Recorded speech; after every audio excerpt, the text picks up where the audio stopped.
కేంద్ర రాష్ట్ర ప్రభుత్వాలు అన్నదాతలకు కొండంత అండగా నిలిచే అనేక బృహత్తర కార్యక్రమాలు అమలు చేస్తున్నాయని శ్రీకాకుళం జిల్లా జాయింట్ కలెక్టర్ ఫర్మాన్ అహ్మద్ ఖాన్ అన్నారు.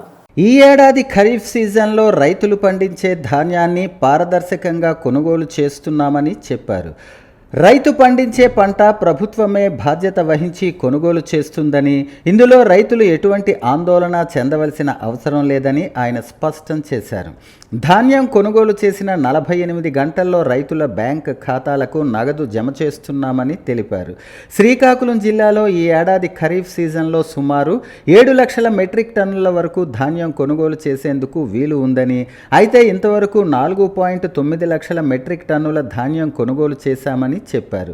ప్రభుత్వానికి మరో 1 లక్ష మెట్రిక్ టన్నుల ధాన్యం కొనుగోలు చేసేందుకు అనుమతులు మంజూరు చేయాలని విన్నవించామని అన్నారు.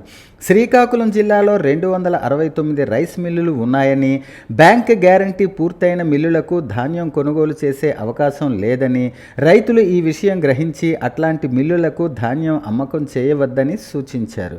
గతంతో పోల్చుకుంటే దళారీల బెడద తగ్గిందని, కేంద్రం ప్రకటించిన మద్దతు ధర రైతులకు నేరుగా అందుతుందని అన్నారు. మీ మీడియా మిత్రుల ద్వారా కూడా ఆల్రెడీ చాలా చోట్ల మీకు కూడా చెప్పాను, రైతుస్కి కూడా అవగాహన ఇవ్వండి. ఈ రైతుస్కి ఇప్పుడు వరకు ఏముంది, కొన్ని మిల్స్ ఎలా పని చేస్తారో ఫస్ట్ బ్యాంక్ గ్యారంటీ ప్రకారం, తర్వాత టార్గెట్ మనం ఎక్నాలజ్మెంట్ 18 అంటే 18x6 మెట్రిక్ టన్ టార్గెట్ ఇస్తాము.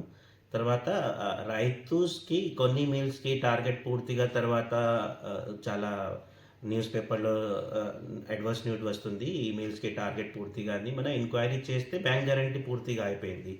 బ్యాంక్ గ్యారంటీ పూర్తిగా అంది తర్వాత మిల్లర్ బ్యాంక్స్కి బ్యాంక్ గ్యారంటీ పెడుతున్నారు. అది ఈ ఆల్రెడీ మన ద్వారా టీం ద్వారా సిఎస్డిటి టీం ద్వారా డిఎస్ఓ పుష్ చేస్తున్నారు అది.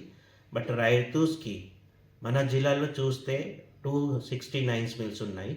సో రైతు ఎక్కడ అవసరం ఉంది, ఈ ఫర్ ఎగ్జాంపుల్ శ్రీకాకుళంలో మిల్స్ ఉన్నాయి. శ్రీకాకుళం వాళ్ళు గారా మండల్లో పక్కనే అమ్దల్ వలస వేరే మండల్కి కూడా అవసరం ఉంది. సో రైతుస్కి కూడా నాకు ఒక చిన్న రిక్వెస్ట్, ఒక మిల్క్ దగ్గర బీజీ లేకుండా మీరు వేరే మిల్క్కి ప్యాడీ వస్తుంది, మీకు డబ్బులు అది మన ప్రభుత్వం ద్వారా ఆల్రెడీ ఫిక్స్ చేశారు. 2300 రూపీస్ ఎంఎస్పీ ప్రకారం మీకు డబ్బులు వస్తుంది 48 అవర్స్లో. సో మీరు ఏ మిల్క్కి పంపిస్తారో మీకు డబ్బులు వస్తుంది.